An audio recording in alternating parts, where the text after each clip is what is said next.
Quand on remplit sa déclaration, quel est le droit à l'erreur? Est-ce qu'on a droit de se tromper? Qu'est-ce que ça va nous coûter?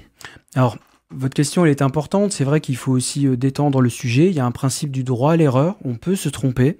Si vous avez un doute par rapport à un arbitrage, vous pouvez toujours mettre dans le commentaire de votre déclaration, il y a un cadre réservé à cet effet, et vous pouvez télédéclarer tout de même votre situation.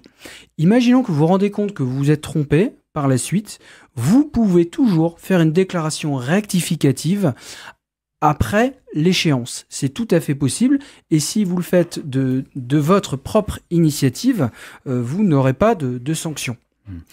Sinon, ces sanctions, pénalités, comment ça se passe? Alors tout à fait, d'où l'importance de bien avoir en tête cette échéance du 5 juin, de bien l'anticiper et la respecter, parce que si jamais vous déposez votre déclaration en retard avant la mise en demeure, vous aurez des majorations de 10% de l'impôt à payer, et si vous payez dans les 30 jours de la mise en demeure, ce sera 20%, et au-delà, ce sera 40%.